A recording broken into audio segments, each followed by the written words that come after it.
L'histoire de Shabbat de cette semaine, j'aimerais la dédier à la réussite de Raphaël Azoulay de Lyon que j'ai rencontré au séjour Torah Box à Val Thorens.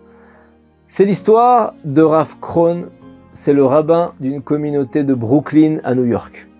Pour Shabbat, il souhaite inviter un orateur talentueux, le Rav Rosin.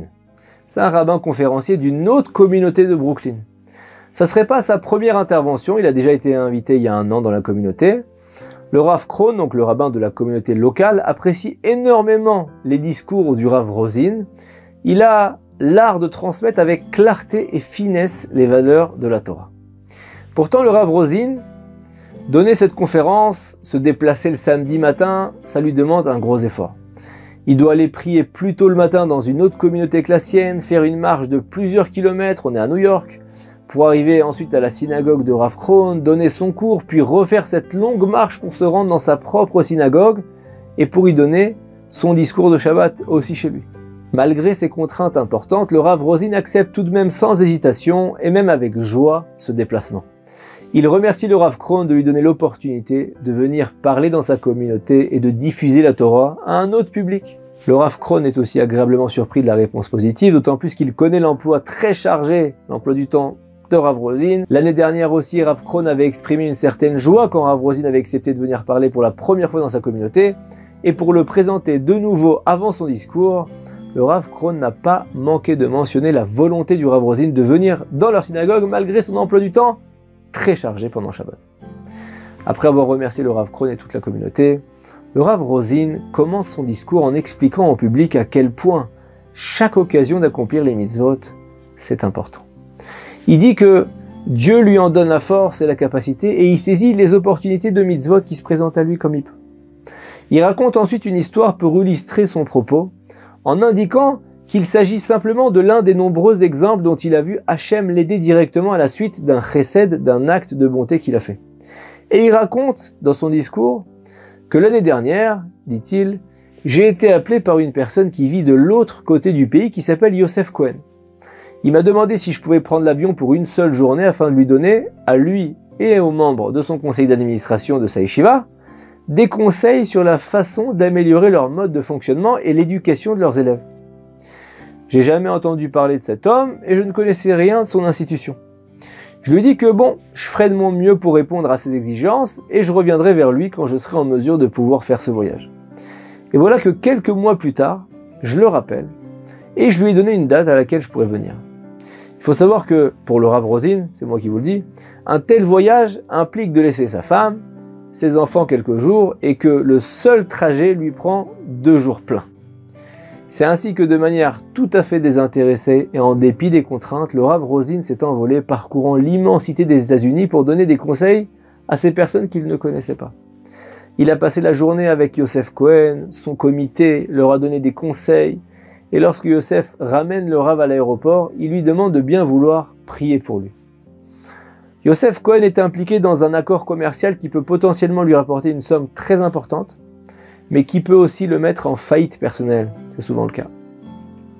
Il a besoin d'une grande assistance du ciel et il prie vraiment, il a besoin de prière pour que cet investissement fonctionne.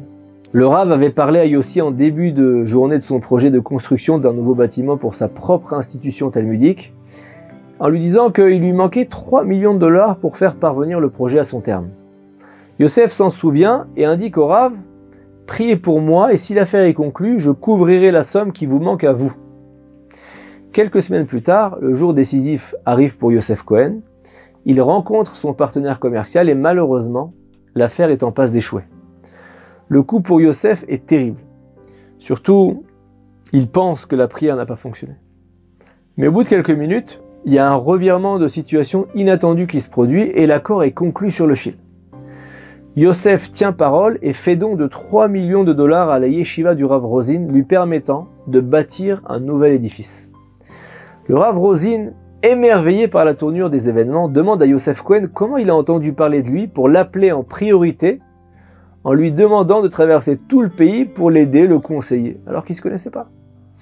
Yosef lui répond « L'année dernière, j'étais dans votre ville pour le Shabbat. Et j'ai demandé autour de moi où est-ce que je pourrais trouver un minyan, c'est-à-dire une assemblée de 10 hommes pour réciter des prières, et où est-ce que je pourrais recevoir quelques conseils à apporter à ma communauté. Et on m'a vivement conseillé d'aller dans la communauté du Rav Krohn, et c'est ce que j'ai fait. Ce jour-là, le Rav Krohn vous a présenté, vous, donc le Rav Rosin, comme conférencier invité, venu de loin, et j'ai été époustouflé par votre effort et par la qualité de votre discours. Je me suis dit, il est indispensable que je rentre en contact avec vous. Le Rav Rosin conclut son histoire cette année à la communauté justement du Rav Krohn, là où il a eu le mérite donc de se faire connaître pour rencontrer Yosef Cohen. Et il dit, l'année dernière, lorsque j'ai été appelé à venir, ça a été très difficile pour moi, mais j'ai dit oui parce que j'en étais capable. En ayant fait preuve de don de ma propre personne pour cette belle communauté, Dieu a fait en sorte que je rencontre l'homme qui allait payer une grande partie du bâtiment de notre yeshiva. Nous pouvons faire des actes de bonté de plusieurs façons et on doit utiliser toutes les opportunités qui se présentent. On ne sait jamais ce que Dieu nous réserve, mais on sait que si on a la capacité d'aider les gens, on doit toujours saisir l'opportunité de le faire. Ça, c'est la vérité. Hachem récompense chaque acte de bonté que nous faisons et le chesed est l'un des commandements pour lequel nous sommes rétribués dans ce monde-ci et dans le monde à venir. C'est ce que nous apprennent les Teilim, les psaumes du roi David. Olam chesed ibaneh. La bonté aura une durée éternelle. Alors que nous sommes au mois d'Elul, les fêtes de Tishri approchent à grands pas, le moment de réaliser le plus possible d'actes de bonté est arrivé. À bon entendeur, Shabbat Shalom.